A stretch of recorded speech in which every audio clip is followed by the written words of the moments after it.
সকাল সকাল রাস্তায় বেরিয়ে মাথা ঘুরে গেল সকলের। রাস্তায় যা পড়ে থাকতে দেখা গিয়েছে তাতে তুমুল চাঞ্চল্য ছড়িয়ে পড়েছে দুর্গাপুরে। এমন গুরুত্বপূর্ণ নথি রাস্তায় বেওয়ারিশের মতো পড়ে থাকতে দেখে চাঞ্চল্য ছড়িয়ে পড়াই স্বাভাবিক। খবর ছড়িয়ে পড়ে দাবানলের মতো। পুলিশের কান পর্যন্ত পৌঁছাতেও বেশি সময় লাগেনি। কিন্তু কিভাবে এলো এই গুরুত্বপূর্ণ নথি? কেনই বা হাল হলো এমন? সেই প্রশ্নই এখন ঘুরছে সবার মনে। আমি বাজারে যাচ্ছিলাম, যেতে যেতে এখন দেখছি যে এইখানে যোজনার কার্ডগুলো পড়ে রয়েছে। তা বিস্তারিত যা দেখলাম তাতে দেখলাম যে সমস্ত জায়গারই কার্ড, এটা শুধু এক জায়গার নয়, এমনকি সাগরভাঙা কলোনিও আছে, তাতে গোপীনাথপুর আছে, মুসলিম পাড়া আছে এবং বিধাননগর আছে।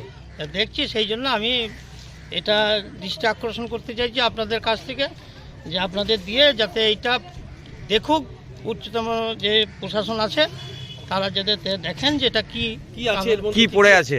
এর মধ্যে দেখছি কিছু অ্যাকাউন্ট পড়ে রয়েছে, আপডেটও করা আছে, আবার 2024 পর্যন্ত এটিএম কার্ডও করা আছে, পাসবইও আছে। হ্যাঁ, পাসবইও রয়েছে। দুর্গাপুরের সাগরভাঙা কলোনি এলাকা। অনেকেই রোজগারের মতো বেরিয়েছিলেন বাজার করতে। তখন সবার নজরে পড়ে রাস্তার পাশে পড়ে থাকা নথির দিকে।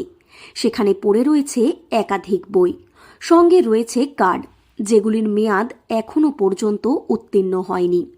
এমন বিষয় নজরে পড়তেই গুঞ্জন শুরু হয় এলাকায়। সময় নষ্ট না করে পুলিশে খবর দেয়া হয়।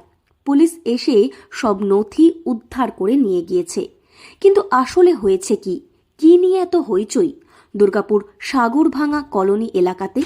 এখানে কিছু ব্যাংকের বই এবং এটিএম কার্ড পড়ে রয়েছে রাস্তার ধারে। আমরা যাওয়া আসা করতে করতে দেখতে পাচ্ছি। জানি না কেন এখানে এইভাবে ফেলে রেখেছে, কারাই বা ফেলে রেখেছে। হ্যাঁ, এটা আমি এই প্রশাসনকে বলবো যাতে এইগুলো দ্রুত সমাধান করা যায়। কারা করেছে এবং কী কারণে করেছে, এর মধ্যে কি তথ্য আছে আমরা বুঝতে পারছি না। কারণ এইভাবে পড়ে থাকা তো উচিত নয়।